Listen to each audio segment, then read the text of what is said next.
한 주간 동안 바쁘게 사신 우리 모든 성도 여러분들을 축복합니다.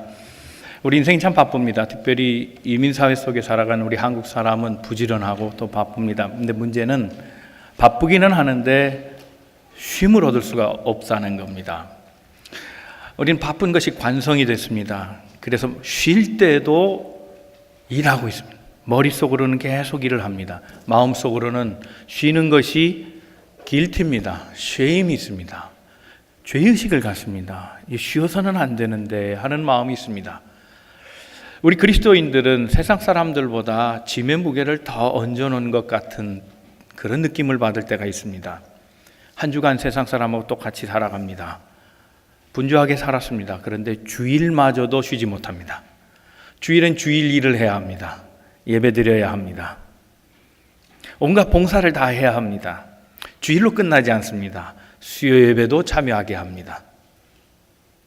주간 봉사도 합니다. 새벽도 깨웁니다.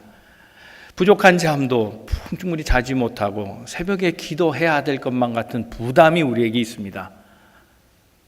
각종의 봉사와 의무는 우리를 더 무겁게 합니다. 헌금도 드려야 합니다. 주의 말씀, 그 계명을 잘 지켜야 된다는 부담이 있습니다. 그래서 예수 믿는 것은 세상 사람들이 갖고 있는 짐보다 더 무거운 짐을 올려놓는 것 같아서 마음의 부담이 사라지지 않습니다. 힘이 더 버거워 보입니다. 여러분 어떻습니까? 여러분 신앙생활 하시면서 점점 여러분 인생의 짐은 가벼워지고 있습니까? 여러분 점점 바쁘게 살아가십니까? 아니면 평안해지고 계십니까? 오늘 주님께서 인생의 짐을 무거운 마음으로 지고 살아가는 사람들에게 이렇게 초청하십니다. 수고하고 무거운 짐자들아 다 내게 오라. 내가 너희를 쉬게 하겠다 말씀하십니다. 인생이 쉴 수 있는 비결은 무엇인가? 주님의 초청은 어떤 의미가 있는가? 나는 주님으로 인해 삶을 쉬고 재충전할 수 있는가? 오늘 말씀을 통해서 답을 찾으시고 주님과 함께 멍에를 메고 주로부터 오는 기쁨, 평안, 은혜를 소유하시되 날마다 쉼과 가벼움을 경험하여 삶의 기쁨과 감사가 떠나지 않는 우리 믿음의 성도들로 사시기를 주님의 이름으로 축원합니다. 우리 옆에 서로 권면하시고 말씀 듣겠습니다. 하나님은 오늘도 당신을 향한 계획을 가지고 계십니다. 첫째, 우리가 기억해야 될 대전제가 있습니다. 애통하는 사람은 복이 있다는 겁니다. 애통하는 사람은 복이 있다. 오늘 본문은 이렇게 시작합니다. 수고하고 무거운 짐자들아 다 내게로 오라 그랬습니다. 수고하고 그랬습니다. 수고한 자들. 수고라는 말은 문자 그대로 한자말로 하면 손이 고생하는 겁니다. 한마디로 고생한다는 뜻입니다. 주님은 우리 인생을 아십니다. 고생하는 자들아 오라. 우리 인생이 얼마나 삶을 힘들게 살아가고 있는가를 아시는 하나님이시라는 겁니다. 무거운 짐진 자들아 그랬습니다. 무거운 짐을 졌다. 마치 짐승 소나 나귀가 큰 짐을 자기 등에 지고 축 처져 버려서 버거워하는 그런 상태, 지쳐있는 상태, 매우 고통스럽게 견디고 있는 상태, 그것을 말씀하시고 인생이 그런 것이다 라는 것을 이해하시고 너희 무거운 짐을 진 자들아 내게로 오라 말씀하고 계십니다. 여기서 우리가 한 가지 점검할 것이 있습니다. 우리 그리스도인들이 다른 사람들보다 고통의 문제를 더 잘 알고 있다고 생각하는 부분이 있습니다. 그러나 안다는 것과 체험한다는 것은 좀 다른 의미가 있습니다. 머리로 아는 것과 손과 발, 삶, 온몸으로 체험하는 것은 다릅니다. 병원에 가면 수술 환자에게 어떠십니까? 물어보면서 오늘은 얼만큼 아프십니까?를 묻습니다. 그런데 그 대답을 숫자로 하게 되어 있습니다. 막연한 주관적인 고통이 아닙니다. 번호로 물어봅니다. 0번부터 10번까지 0번은 하나도 안 아픈 것이고 10번은 매우 견디기 어려울 정도로 아픈 걸 말합니다. 몇 번입니까?를 물어봅니다. 그러나 간호사가 또는 의사가 당신의 고통은 지금 얼만큼 어느 위치 몇 번입니까? 라고 물어본다 할지라도 만약 그 간호사가 같은 병으로 같은 고난을 당해보지 않았다면 그의 물음은 머리로 아는 지식이지 그가 실제로 아파보면서 경험한 일의 고통이 얼마나 힘든가 10의 고통이 아니라면 일은 아무것도 아니지 않는가라고 말하는 피상적인 그런 암과고 전혀 다르다는 겁니다. 과연 우리 인생이 수고하고 무거운 짐을 졌다라고 말씀하시는 주님은 인생의 고통을 아는 분인가, 체험한 분인가? 성경은 그분은 우리의 아픔을 아시는 분, 더 구체적으로 하면 체험하신 분으로 설명하고 있습니다. 그는 본체인 하나님의 보좌를 버리시고 이 땅에 내려오셔서 사람처럼 되시고 종처럼 순환을 당하시고 그리고 마지막에 짐승처럼 찢겨져 우리의 아픔을 대신 십자가에서 체험하신 분으로 얘기하고 있습니다. 이 아들 되신 하나님이 우리에게 말씀하십니다. 우리의 고통을 너무나 잘 아시는 주님께서 말씀하십니다.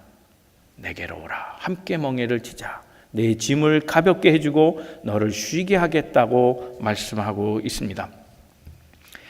엔토 슈샤크라고 하는 사람이 침묵이라는 소설을 썼습니다. 유명한 책입니다. 우리가 익히 아는 도서입니다.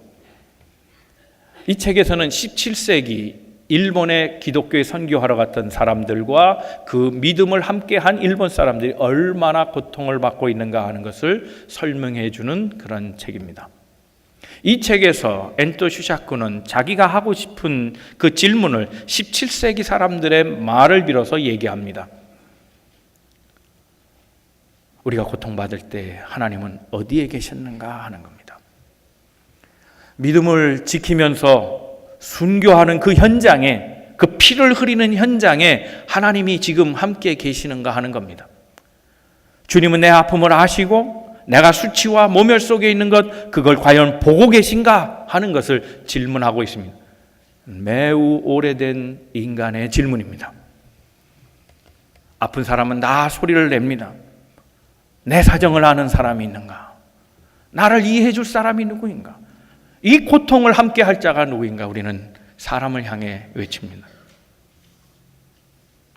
그런데 이 책에서 묵묵히 무언으로 답을 해주는 것이 있습니다. 하나님은 인생의 고통을 알고 계시고 그 아픔의 현장에 함께 계신다는 겁니다. 한국의 국민대학교에 이우영이라는 분이 있습니다. 교수입니다.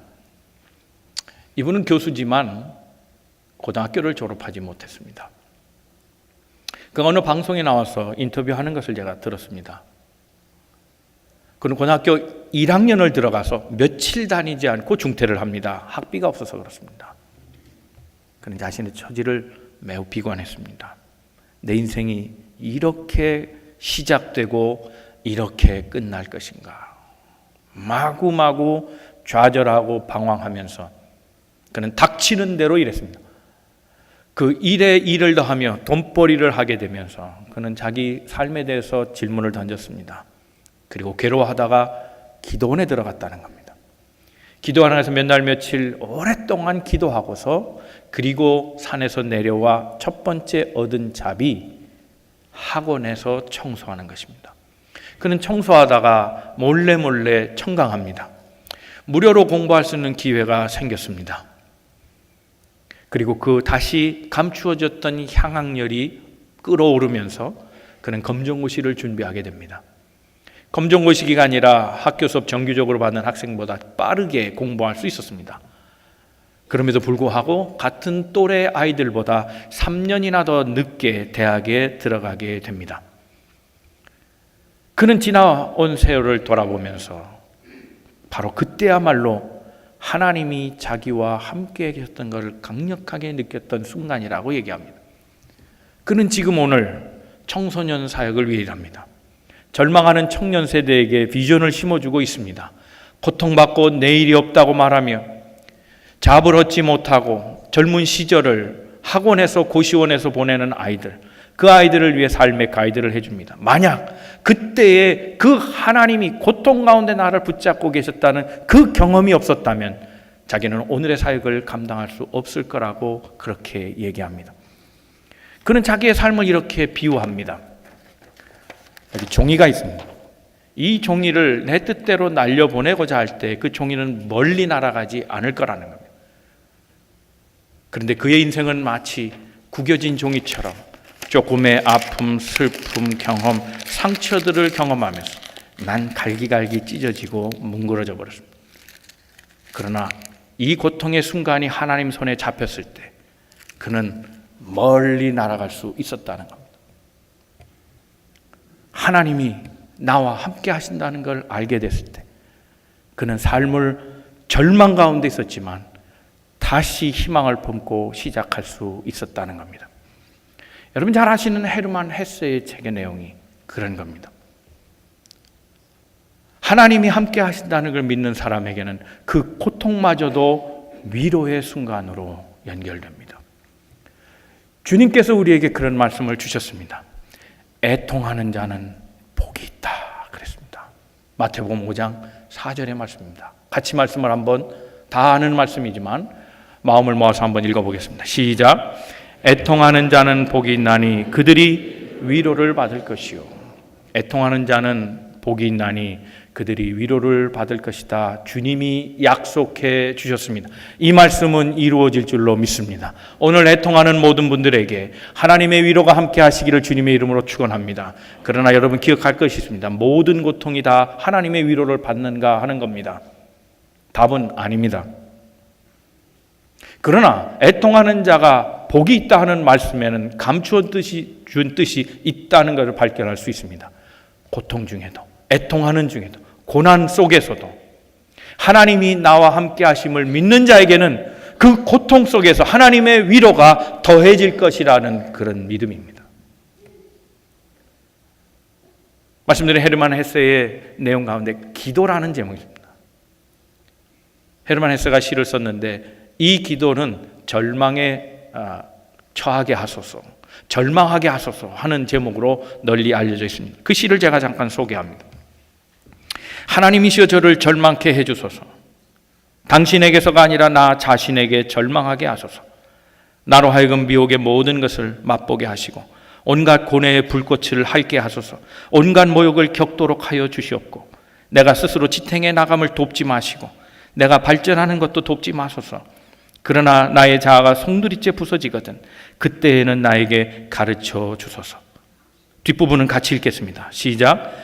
당신이 그렇게 하셨다는 것을, 당신이 불꽃과 고뇌를 낳아 주셨다는 것을 기꺼이 멸망하고 기꺼이 죽으려고 하나 오직 당신의 품속에서만 죽을 수 있기 때문입니다. 헤르만 헤세의 얘기가 뭡니까? 하나님이 나와 함께 하신다는 걸 알면 이 고통은 마지막이 아닐 것이라는 겁니다. 내가 겪는 슬픔은 슬픔으로 끝나지 않을 것이라는 겁니다. 내가 겪고 있는 이 수치와 고통은 그것으로 끝나는 것이 아니라 하나님 손에 있을 때는 그것이 또 다른 시작이 있음을 믿음으로 고백하고 있는 겁니다. 차라리 깨지고 무너져 실패하고 죽음에 처할지라도 그것이 하나님의 뜻 가운데 있는 일이요 하나님의 품속에 거하는 일이라면 기꺼이 맞이하겠다고 하는 겁니다. 그는 현존에서 실존적 삶에서 그 고통의 자리에 하나님이 함께 계심을 믿고 있었다는 겁니다. 이런 사람에게 복이 임한다는 위로의 복, 하나님의 사랑을 경험하는 복을 주신다고 말씀하고 있는 겁니다. 사랑하는 성도는 우리는 쉽게 고난이 왔을 때 불평하지 않습니까? 그 불평이 실수로 말미암은 것일지어도 우리는 그 불평을 멈추지 않습니다. 내 잘못인데도 불평합니다. 그리고 그 불평을 남에게 쏘아댑니다. 다른 사람이 돕지 않아서라는 겁니다. 다른 사람 때문에 내가 불행하다고 생각합니다. 다른 사람 때문에 내가 화를 입었다고 생각합니다. 다 내가 잘못한 일임에도 불구하고 나의 실수로 인한 것임에도 불구하고 사랑하는 성도 여러분, 그 아픈 고통이 있을 때 사람에게 찾아가고 사람에게 쏟지 마십시오. 하나님에게 쏟으십시오.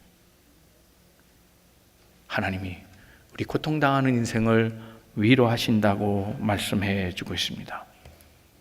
삶의 아픔을 하나님 뜻 가운데 있음으로 고백하며 그 아픔마저도 승화시키려고 하는 사람에게 하나님의 위로와 사랑이 함께 하실 것입니다. 하나님은 애통하는 자를 미쁘게 보시고 그들에게 위로하시며 복을 주시는 하나님인 것을 기억하십시오. 애통하는 자는 복이 있습니다. 사랑하는 성도 여러분, 우리가 버려졌다고 생각할 때, 홀로 됐다고 생각했을 때, 더 이상 갈 곳이 없다고 생각했을 때, 그때 하나님이 이 고통, 이 어려움, 절망 속에도 함께 하신다는 사실을 기억하고 믿음 잃지 마시기를 주님의 이름으로 축원합니다. 두 번째 생각할 것은 주님과 함께 멍에를 매면 인생의 짐이 가벼워진다는 겁니다. 자, 오늘 본문의 말씀으로 돌아갑니다. 28절입니다. 다 같이 말씀 읽겠습니다. 시작. 수고하고 무거운 짐진 자들아 다 내게로 오라 내가 너희를 쉬게 하리라. 이 말씀은 예수님의 창작물은 아닙니다. 예수님이 인용한 말입니다. 예레미야 31장 25절의 말씀입니다. 원래의 말씀이 어떤가 하는 것을 한번 읽어봅니다. 시작. 이는 내가 그 피곤한 심령을 상쾌하며 모든 연약한 심령을 만족하게 하였습니다. 그렇습니다. 이것은 하나님의 말씀입니다. 내가 하나님입니다. 피곤한 영혼을 리프레시 해주겠다는 겁니다. 불만스러운 삶, 그것을 하나님이 만족시켜 주시겠다고 얘기합니다. 이 하나님의 마음을 예수 그리스도가 그대로 전하고 있습니다. 하나님이 그렇게 모든 인생을 리프레시, 상쾌하게 하시고 고통에 쩌든 인생들을 하나님께서 새바람으로 상쾌하게 하신 후에 그 인생에 불만족스럽고 인생이 원하는 것을 얻지 못하는 사람들에게 만족감으로 다가가게 하시는 그 하나님의 일을 아들 예수도 그렇게 사람들에게 해 주시겠다고 약속한 겁니다. 그래서 나를 찾아오는 자에게는 내가 거절하지 아니하고 그들 인생을 쉬게 하고 그들의 짐을 가볍게 해 주시겠다고 말씀하고 있습니다. 근데 문제가 있습니다. 멍에를 지라는 겁니다. 내 멍에를 지는 자에게 그렇게 하시겠다고 단서를 붙여놨습니다. 이 멍에가 무엇입니까? 주님의 멍에입니다. 반문할 수 있습니다. 내가 왜 주님의 멍에를 매야 되는가 하는 겁니다. 주님의 멍에는 주님이 지셔야 되는 거 아닙니까? 왜 하필이면 주님의 멍에를 내가 져야 하는가 하는 겁니다. 이 이상한 질문 속에 신비한 답이 있습니다. 옛 이스라엘에서는 농사를 지을 때 소 한 마리를 쓰지 않고 반드시 두 마리를 썼습니다. 땅이 비옥하고 부드러운 데는 소 한 마리로 가능합니다. 한국이 그렇습니다. 일본이 그렇습니다. 베트남이 그렇습니다. 그런데 땅이 척박한 땅, 거친 땅, 메마른 땅은 소 한 마리로 부족합니다. 그래서 반드시 둘을 짝지어서 합니다. 바로 이 멍에는 둘을 하나로 묶는 도구입니다. 소의 어깨에다가 둘을 하나로 묶어서 그래서 땅을 기경하게 합니다. 그런데 거기에는 또 다른 숨겨진 원칙이 있습니다. 힘이 비슷한 녀석끼리 묶어놓지 않는다는 겁니다. 그러면 일을 하다가 다툽니다. 툭툭 치고 화가 납니다. 그래서 서로 들이받다가 갈지차로 갈 가능성이 있습니다. 그래서 반드시 힘의 균형이 깨진 상태로 묶어놓는 겁니다.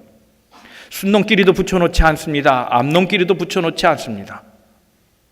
순놈과 암놈을 붙여놓으면 좋은 의미가 있습니다. 그 암놈을 순놈이 커버해 주는 겁니다. 연약한 암놈 힘이 들겠지. 남자다움, 남성다움, 순놈다운 기질을 발휘해서 힘을 더 쓰는 겁니다. 어미와 새끼를 묶어놓습니다. 이제 젖된 녀석을 같이 묶어놓으면 어미가 가슴이 찢어집니다. 그래서 대신 어미가 더 힘을 쓰고 가는 겁니다. 오늘 주님께서 우리에게 멍에를 지라 하는 말씀 바로 그런 것입니다. 주님이 먼저 가시겠다는 겁니다. 주님이 방향을 잡고 가시겠다는 겁니다. 주님이 내 대신 더 힘을 써 주시겠다는 겁니다. 그 멍에를 메고 가라는 겁니다. 그러면 너의 짐이 쉽다는 겁니다. 너의 짐이 가벼워진다고 말씀하는 겁니다. 그러므로 내게로 오라. 나와 함께 멍에를 지자. 주님께서 초청하고 있는 것입니다. 그래서 마태복음 11장 30절 오늘 말씀에 그 멍에가 가벼운 것을 얘기해 주고 있습니다. 함께 말씀을 읽겠습니다. 시작. 이는 내 멍에는 쉽고 내 짐은 가벼움이나. 오늘 사람들이 멍에를 지려고 하지 않습니다. 주님의 멍에조차도 지려 하지 않습니다. 몰라서 그렇습니다. 성경 공부도 지식만 쌓으려고 합니다. 예배도 일주일에 한 번이면 된다고 생각하는 사람들이 있습니다. 봉사하는 것은 힘들다고 생각합니다. 종교 행사 시즌, 절기만 참여해도 좋은 교인이라고 착각하고 있습니다. 그러나 여러분, 진정한 신앙생활이라는 것은 예수와 함께 멍에를 지는 삶입니다. 예수와 함께 멍에를 지는 삶. 주님과 함께 멍에를 지면 짐이 가벼운 것뿐만 아니라 일이 쉬워지고, 더 중요한 것은 주님과 함께 묶여 있기에 주님을 보고 배운다는 사실입니다. 그게 제자입니다. 제자는 스승의 것을 카피하는 사람입니다. 스승이 하는 말을 합니다. 스승이 살아간 삶을 따라하는 겁니다. 스승의 가는 길을 따라가는 겁니다. 그게 제자입니다. 어떻게 예수님을 배울 수 있습니까? 그와 함께 멍에를 지고 그와 함께 엮여져 있을 때 그의 숨결을 느끼고 그의 마음을 이해하며 그가 가는 길을 쫓아갈 수 있는 겁니다. 그가 살아가는 방식을 따라 배울 수 있게 되는 겁니다. 그래서 내 멍에를 지고 내게 배우라 말씀하고 있습니다. 오늘 본문의 말씀을 유진 피터슨이라는 목사님이 메시지 성경, 자신이 새로운 언어로 바꾸어 놓은 그 메시지 성경을 통해서 이렇게 현대인들에게 도전을 주고 있습니다. 안타까운 건 얼마 전에 훌륭한 분인데 이분이 세상을 떠나셨습니다. 감사한 것은 세상을 떠나기 전에 성경 전권을 66권을 현대인이 읽을 수 있는 성경으로 다 트랜슬레이트 해놨다는 겁니다. 오늘 본문의 말씀 한번 이걸로 제가 설명을 해보겠습니다. 같은 본문을 이렇게 말합니다.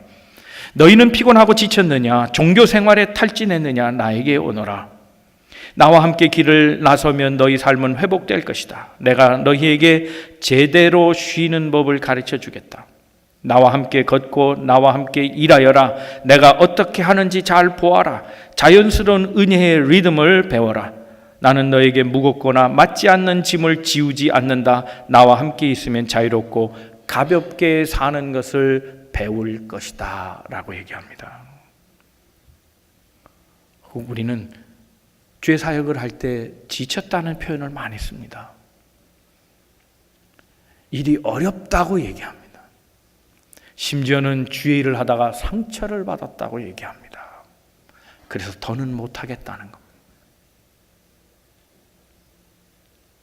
여러분, 우리의 멍에를 점검해 봐야 합니다. 예수의 멍에와 함께 엮여져 있습니까? 아니면 당신의 멍에를 지고 신앙생활 하는 겁니까? 주님과 관계없는 짐을 지고 살아가면 인생은 지칠 뿐입니다. 힘들어집니다. 버거울 때가 옵니다. 그리고 나의 멍에를 지고 가면 상처를 입을 가능성이 있습니다. 그 짐을 벗고 주의 멍에를 갈아타십시오. 주님과 함께 멍에를 지십시오. 주의 멍에는 쉽습니다. 주의 짐은 가벼워집니다. 주와 함께 짐을 지면 내 인생의 짐이 가벼워진다는 사실을 기억해야 합니다. 그러므로 주와 함께 멍에를 메고 일하는 사람은 늘 기쁩니다. 늘 감사합니다. 더 많은 일을 해도 피곤하지 않을 것입니다. 예수와 함께 멍에를 지면 인생의 짐이 가벼워진다는 사실을 기억하고 주와 함께 멍에를 메고 주의 일을 감당하는, 그래서 삶의 날마다 기쁨과 감사로 피곤함 없이 쉼 없이 충성하며 뜨겁게 일할 수 있는 우리 모든 성도들 다 되시기를 주님의 이름으로 축원합니다. 세 번째 생각할 것은 그리스도인은 누군가에게 짐을 대신 져주는 사람이라는 사실입니다. 우리는 주님과 함께 멍에를 메고 살아갑니다. 이것은 동시에 우리에게 또 다른 의무를 줍니다. 우리도 주님처럼 누군가에게 내 짐을 함께 지자고, 그래서 당신의 짐을 내가 거두겠다고 말할 수 있는 사람이 되어야 한다는 겁니다. 주가 우리에게 짐을 져주심으로 우리의 짐이 가벼워졌던 것처럼 우리는 타자, 이웃들, 남에게 짐을 함께 져줄 수 있는 그런 마음으로 살아야 됨을 얘기하고 있습니다. 사람이 중요합니다. 예수님의 사역을 보면 예수님은 기다림의 사역이었습니다. 그 기다림 속에 사랑이 있고 그 사랑 속에 사람을 생각하는 마음이 있었습니다. 일을 보고 하지 않았습니다. 예수님을 따랐던 많은 제자들을 보십시오. 그는 일의 실패자들입니다. 일의 실패자는 버려질 가능성이 많습니다. 일을 중요시하는 사람에게 그렇습니다. 그러나 일에 실패해도 버려지지 않을 때가 있습니다. 기다려주는 큰 사랑을 가진 예수님과 같은 경우에는 그렇습니다. 제자들은 귀신을 쫓아내지 못할 때가 있었습니다. 일의 실패자입니다. 그것도 못 쫓아내느냐? 너는 제자의 자격이 없다 하지 않으셨습니다. 예수님을 가까이 따랐지만 늘 계산만 합니다. 떡을 먹이라 해도 그들은 인간적 생각을 하며 아직도 영의 세계를 모르냐? 야단하지 않았습니다. 예수를 따른다고 했지만 배반하고 돌았습니다. 심지어 저주하고 돌았습니다. 예수를 팔아버리는 자가 있습니다. 그들은 모두 다 일의 실패자였습니다. 그러나 그들 모두를 다 주님께서 기다려주셨습니다. 성령이 임할 때까지 기다려주셨습니다. 길이 참아주셨습니다. 사랑 때문에. 그들이 성숙해지기를 바라셨고 그들이 변화하여 점점 무르익을 때까지 주님은 참아주시고 기다려주셨던 분입니다. 바울도 그런 사람입니다. 그러나 바울에게는 오점이 하나 있습니다. 일을 생각할 때 사람을 놓친 것, 그는 뼈저리게 그것을 후회하고 있었다는 것을 성경을 통해 봅니다. 사도행전 15장에 보면 바울이 바나바와 함께 2차 여행을 준비할 당시를 얘기합니다. 1차 여행처럼 수고해준 바나바에게 다시 권면하고 청합니다. 같이 2차 전도 여행 갑시다. 지나왔던 교회들 다시 한번 방문하면서 위로하십시다. 바나바가 동의합니다. 그러십시다, 형제요. 그런데 조건이 있습니다. 내 조카 생질 마가를 데리고 가십시다. 뭐라고요? 마가라고요? 바울은 분을 참지 못했습니다. 경로하면서 마가를 데리고 갈 수 없다고 단언합니다. 이유가 있었습니다. 1차 전도 여행 때 마가는 바울과 바나바 그 일행과 동행하다가 갑자기 인간적인 생각에 빠졌습니다. 내 청춘 이러다가 죽겠다. 배고픔을 참지 못했습니다. 추위를 참지 못했습니다. 그리고 고생을 견딜 수 있는 각오가 없었습니다.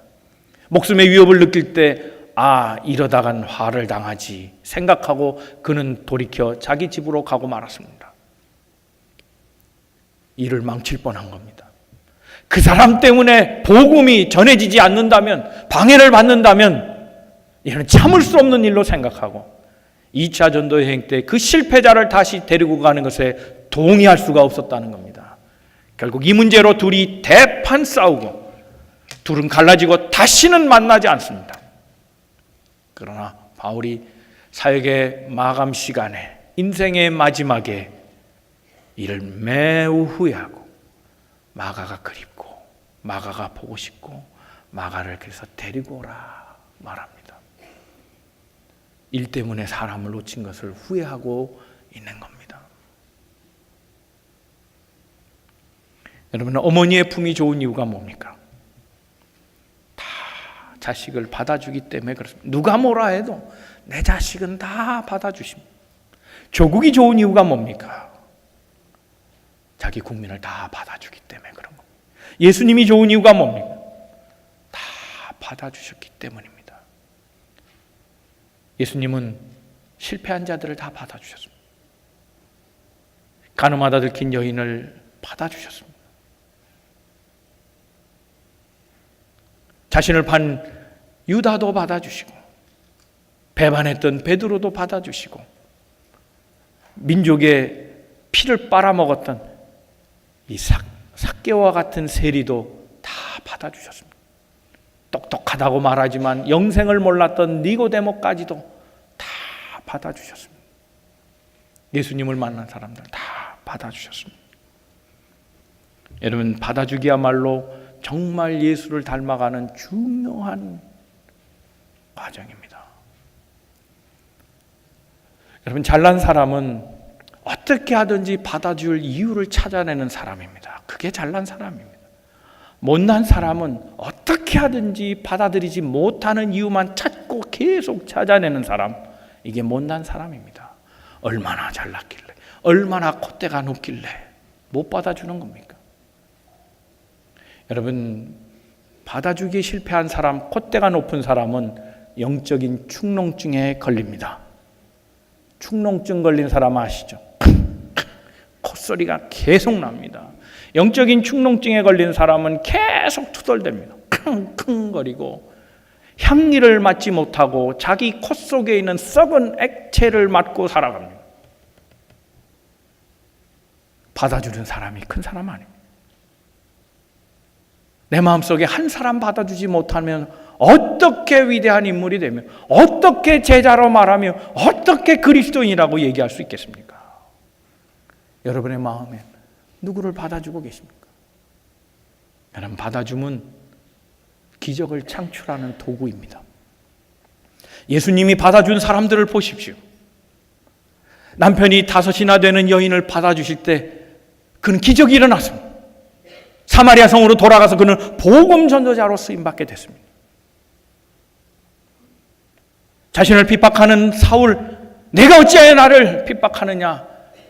그 사울 바울을 받아주실 때 그는 위대한 하나님의 사람으로 복음 전파에 매진했던 사람이 되고 말았습니다. 자신을 배반했던 베드로 끝까지 참고 받아주심으로 그는 위대한 사도 중에 사도가 되었습니다. 거짓과 토색으로 남을 갈취했던 삭개오, 그를 받아주시면 기적이 일어났습니다. 그는 재산의 절반을 환원하고 앞으로도 토색할 일이 있으면 나는 결단코 그 일을 범하지 않을 뿐만 아니라 그럴 경우가 발생하면 4배로 쳐서 갚겠다고 그는 삶을 전적으로 다르게 전환하고 살아갔던, 기적을 만들고 살아갔던 사람이 된 겁니다. 받아주기는 어떤 원리로 합니까? 히브리서 13장 3절 말씀 보면 너희도 함께 갇힌 것 같이 갇힌 자를 생각하고 너희도 몸을 가졌은즉 학대받은 자를 생각하라는 겁니다. 생각하라는 겁니다. 그 학대받은 사람 나로 생각하라는 겁니다. 내게 갇힌 것처럼 남이 갇힌 것을 형편을 고려해주고 생각하라는 겁니다. 그 마음으로 받아주라는 겁니다. 나처럼 받아주라는 겁니다. 사랑하는 성도 여러분, 오늘 우리 교회는 기적이 일어나고 있습니다. 기적은 받아줌으로 시작됩니다. 오늘 우리가 서로를 받아줄 때 우리 교회 안에 날마다 변화의 기적들, 새 사람이 되는 기적들, 이전과 다른 삶을 살게 되는 놀라운 기적들이 일어나게 될 줄로 믿습니다. 사랑하는 성도, 올해는 좀 받아주고 사십시오. 다른 얘기하지 말고, 틀린 얘기하지 말고, 못 받는 이유를 얘기하지 말고 넓은 마음, 큰 그릇이 되어서 서로를 받아줄 때 1년 안에 우리가 살아가는 공동체 속에서 날마다 기적의 역사들을 체험하고 살게 될 줄로 믿습니다. 이 말씀을 정리합니다. 주님은 우리에게 복을 주시는 분입니다. 애통하는 자마저도 복을 주십니다. 그러나 애통하는 자가 생각해야 할 것이 있습니다. 그 고통 가운데서 하나님을 의지하는 것입니다. 하나님을 의지하는 사람은 그 고통 중에도 하나님의 손길을 체험하고 살아갑니다. 하나님을 붙잡고 고통 중에 신음하는 성도들, 그 모든 성도들 하나님 기억하사 위로해 주시리라 믿습니다. 주님과 함께를 멍에를 지자 하십니다. 주님의 멍에는 내 멍에와 다릅니다. 주님의 멍에를 함께 지면 주님이 내 대신 길을 가시겠다는 겁니다. 내 대신 짐을 져주시겠다는 겁니다. 내 대신 힘을 써주시겠다는 겁니다. 그래서 내 짐이 가벼워지고 내 인생의 길이 쉬워진다는 사실입니다. 인생이 힘들고 어려울 때마다 주께 내 멍에를 맡기고 주와 함께 멍에를 지고 가는 우리 모든 성도들 다 되시기를 주님의 이름으로 축원합니다. 그 사랑을 받은 사람이라면 이제 받아주기를 실천하고 살아가십시오. 나도 누군가를 초청해주고 누군가의 짐을 덜어주는 사람, 큰 그릇 되어 받아주면 하나님의 놀라운 기적들이 일어난다는 사실을 기억하고 생명 살리는 일에 앞장서는 우리 모든 성도들 다 되시기를 바랍니다. 인생이 고난의 시간이 올해도 계속될 겁니다. 그러나 그 아픔 속에도 하나님의 역사가 계속됨을 믿고 우리 인생의 모든 짐 주께 내어 맡기고 주와 함께 멍에를 지고 가는 2019년도 다 되시기를 주님의 이름으로 축원합니다.